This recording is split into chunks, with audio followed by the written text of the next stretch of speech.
8 de la mañana con 44 minutos. Vamos a cambiar de tema. El gobierno anunció un plan de recuperación inclusiva que incluye una serie de medidas económicas, entre ellas el impulso a las pymes, incentivos a la contratación de nuevos empleos y reforzar también los fondos del MEPCO. Queremos profundizar en esta estrategia del Ejecutivo junto a Rodrigo Montero, decano de la Facultad de Administración y Negocios de la Universidad Autónoma. Muchísimas gracias por estar con nosotros, Rodrigo, bienvenido. Hola, buenos días, Carla, un gusto saludarte. Buenos días. A ver, partamos en términos generales con tu opinión respecto de este paquete de medidas de recuperación inclusiva que todavía tiene una serie de bajadas que tienen que hacerse en todo caso. O sea, esto ya fue anunciado, pero esta semana deberíamos ir conociendo más detalles.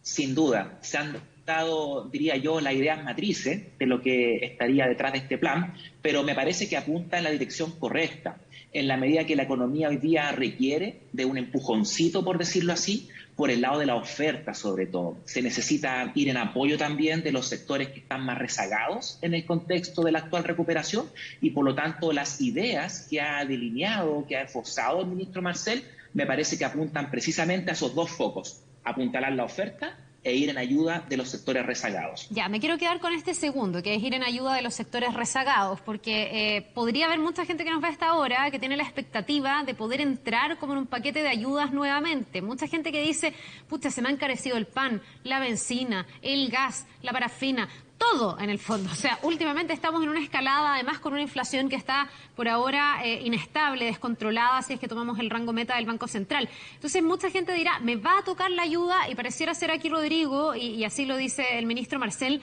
que ahora el foco va a estar puesto en algunos grupos. O sea, van a ser medidas o ayudas focalizadas, muy distintas a las que se tuvieron que extender durante la época de pandemia, como un IFE, que llegó a cubrir al 90% de los hogares, ¿no?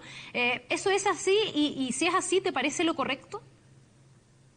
Sí, es muy correcto lo que tú estás señalando, Carla. En realidad, en el contexto de pandemia, la universalidad probablemente era la respuesta frente a la contingencia. Sin duda, hoy día, en donde ya vemos una gran parte de los sectores económicos reactivados, es necesario afinar un poquito la puntería, por decirlo de alguna manera. Y acá tenemos una muy buena noticia.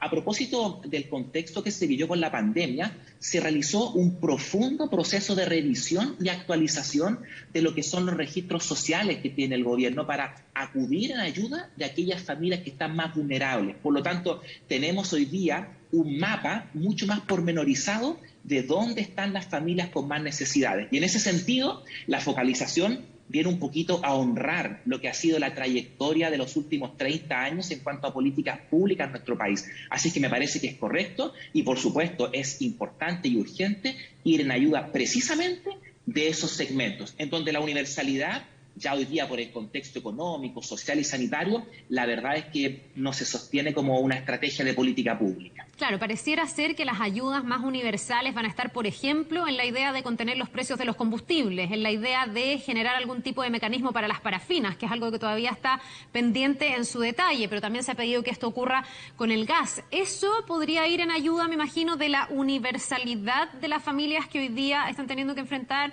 una economía compleja, cuesta arriba, ¿no?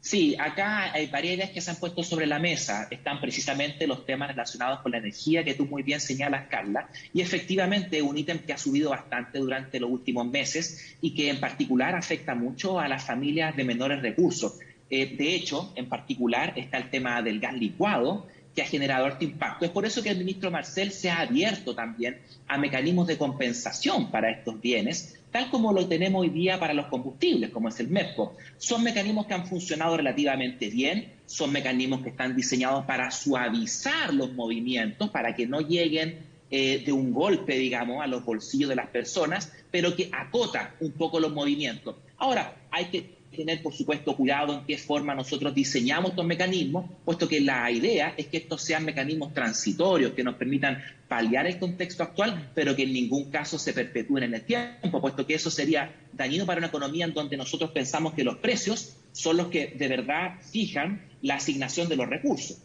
Rodrigo, en una economía que está complicada como esta y donde por lo menos este año, si es que tomamos en cuenta las proyecciones del Banco Central, se ve complicado, o sea, estamos hablando de todavía un espacio mayor para que la inflación siga subiendo, se habla de un techo de un 10%, por lo tanto, todavía la vida se puede encarecer, se habla además de bajo crecimiento, lo que es una mezcla bien como odiosa, ¿no? Compleja. La impresión que da es que el gobierno, al igual que lo que venía diciendo el gobierno pasado, está tratando de preparar el escenario para que la mayor cantidad de personas hayan retornado a los empleos.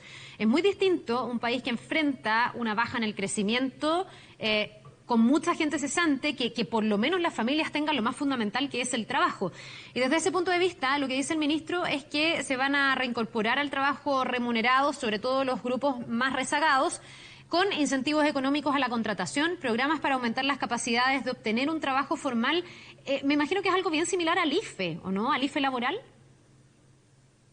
Mira, la verdad es que como tú bien anticipabas, Carla, no tenemos las bajadas, pero el IFE laboral, si tú me permites mencionarlo, es un mecanismo que hasta ahora ha mostrado que ha funcionado relativamente bien. Y efectivamente, el Banco Central ha dibujado un panorama que nos muestra que durante el segundo trimestre la economía se va a frenar rápidamente, vamos a dejar de ver guarismos positivos en cuanto a la actividad económica, probablemente el desempleo va a dejar de disminuir y va a comenzar a subir y la inflación va a alcanzar un pico en torno al 10%. Pero la buena noticia, si también hay espacio para mencionarlo, es que el Banco Central anticipa también una caída rápida de la inflación durante el cuarto trimestre. Sí. Y eso también son buenas noticias porque de alguna forma nos dicen, mira, en los trimestres 2 y 3 la situación se va a enfriar rápidamente, pero también durante el trimestre cuarto la economía va a repuntar rápidamente de la mano de una caída rápida en el precio de los combustibles y también de un retroceso rápido de la inflación. En ese contexto, lo que corresponde ahora es diseñar mecanismos para incentivar a las personas a volver al trabajo. Una encuesta reciente que lanzó el Banco Central a propósito de su informe de política monetaria, el informe de percepción de negocios, muestra que las empresas están teniendo muchas dificultades para contratar personas. Entonces, hay que poner un foco ahí para poderlas ayudar a esas personas a que se atrevan a buscar un empleo y que ese retorno sea seguro y que sea, por supuesto, con condiciones que valgan la pena para ellas. Ahora, para que esas plazas sigan existiendo, para que la economía deje de enfriarse y empiece a tener un repunte en el momento en que la inflación se logre controlar, también va a ser bien importante la inversión que ha venido cayendo en los últimos meses. Y aquí hay una preocupación adicional, Rodrigo, porque por un lado está la necesidad siempre de cualquier gobierno de generar buenas tasas de inversión, porque con esa inversión se abren plazas, hay más empleo, hay más crecimiento, etcétera. Pero este gobierno tiene un desafío grande, que es lograr una ecuación que es bien compleja, es tener mayor cantidad de inversión en un escenario donde se está planteando una reforma tributaria que, según muchos expertos, ahuyenta o podría ahuyentar la inflación. Aquí todavía no estamos entrando al detalle de la reforma tributaria. Se ha hablado algo, se podría separar en varios proyectos. ¿Cómo ves tú esa como línea de ideal que es bien difícil de alcanzar? Sí, efectivamente, ahí podrían haber ciertos riesgos. De hecho, el informe de política monetaria del Banco Central está anticipando sendas caídas para la inversión y para el consumo durante el año 2022 y 2023. Y si a eso, como tú bien señalas, le sumamos una reforma tributaria que de alguna forma le introduce ruido e incertidumbre al inversionista, podría configurarse un cuadro complejo. Pero el ministro Marcel es un economista inteligente, respetado, todos lo sabemos, y él sabe muy bien que en la reforma tributaria se puede hacer un guiño también al crecimiento económico. ¿Cómo? Se pueden también instaurar medidas que promuevan, por una parte, el ahorro y también la inversión. Así que, en realidad, hay que tener optimismo respecto de que el gobierno, consciente del desafío que tú muy bien acabas de dibujar, va a colocar los incentivos correctos para que la economía pueda retomar el rumbo y sobre todo apuntalar las tasas de crecimiento que hoy día están bastante mermadas. No olvidemos que la economía hoy día, si hiciéramos las cosas bien, su crecimiento potencial, lo más que podríamos crecer está en torno a un 2,5%.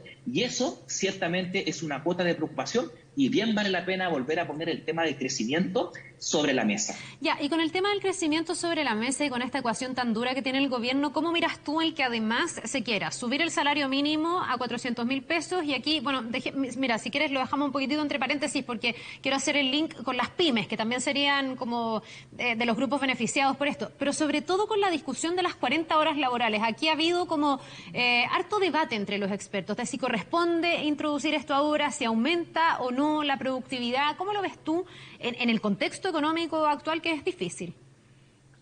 Mira, de todas formas, esto representa un paso en la dirección correcta. Los países, a medida que alcanzan mayores niveles de desarrollo, corresponde que también reduzcan sus horas laborales. Eso es lo que uno ve en particular en la evidencia comparada, los países desarrollados, los países de la OCDE. Ahora, lo importante, y aquí nuevamente la experiencia del ministro Marcel es muy importante, la gradualidad es fundamental. Necesitamos implementar estas reformas que yo creo que todos estamos de acuerdo en que es un paso en la dirección correcta, pero hacerlo con gradualidad. ¿Para qué? Para no estresar en demasía a las pymes, quienes vienen recién convalecientes de dos shocks bien importantes como fue el estallido social, la pandemia, ahora una reducción de la jornada laboral, un aumento en el salario mínimo, puede ser un cóctel difícil de digerir. Entonces, mi apuesta y mi optimismo va básicamente encauzado en que en estas reformas va a haber gradualidad. Ya. De esa forma vamos a poder hacerlas de una manera sostenible en el tiempo. Ya, y lo último, para que no se me quede en el tintero, te preguntaba yo por las pymes y te preguntaba por el aumento del sueldo mínimo, que me imagino a las que más golpea es a las pymes, en el sentido de que cuentan con menos espaldas que las empresas grandes, y muchas empresas grandes ya pagan mucho más que el mínimo, o bastante, no quiero decir mucho más porque suena exagerado en un país donde no se paga tanto, pero paga ya más que el mínimo. Entonces, ¿cómo ves tú esa conversación? Si no hay una contradicción en, por un lado, decir, vamos a ayudar a las pymes con ciertos recursos, acceso al crédito, etcétera, y por otro lado, podría haber algunas medidas que las propias pymes dicen cómo las resistimos si ya venimos súper golpeadas, cómo subo el sueldo mínimo, cómo enfrento que, por ejemplo, se bajen las horas que la gente va a trabajar. Sí, esa es una discusión compleja realmente, Carla. La verdad es que las pymes son las que soportan en gran mayoría a aquellos trabajadores que perciben el salario mínimo. Yo creo que ahí hay que pensar en mecanismos creativos. Por ejemplo, una especie de IFE que venga a compensar en parte ese incremento en el salario mínimo, que sea transitorio, por cierto, mientras la pyme puede aumentar los niveles de productividad y absorber ese mayor costo. Yo creo que puede ser una política sostenible. Pero de nuevo, aquí la clave es gradualidad y un buen diseño de la política pública. De esa forma vamos a ser capaces de avanzar siempre en la dirección correcta, pero también de una forma sostenible, que no nos haga retroceder de aquí a un par de años más. Bien, pues nos vamos a quedar bien atentos al detalle, a la bajada de cada uno de estos temas, pero interesante también tener la mirada tuya, Rodrigo Montero, decano de la Facultad de Administración y Negocios de la Universidad Autónoma. Muchísimas gracias por habernos acompañado esta mañana, que te vaya muy bien. Muchas gracias a ustedes. Gracias, Carla. Buen día.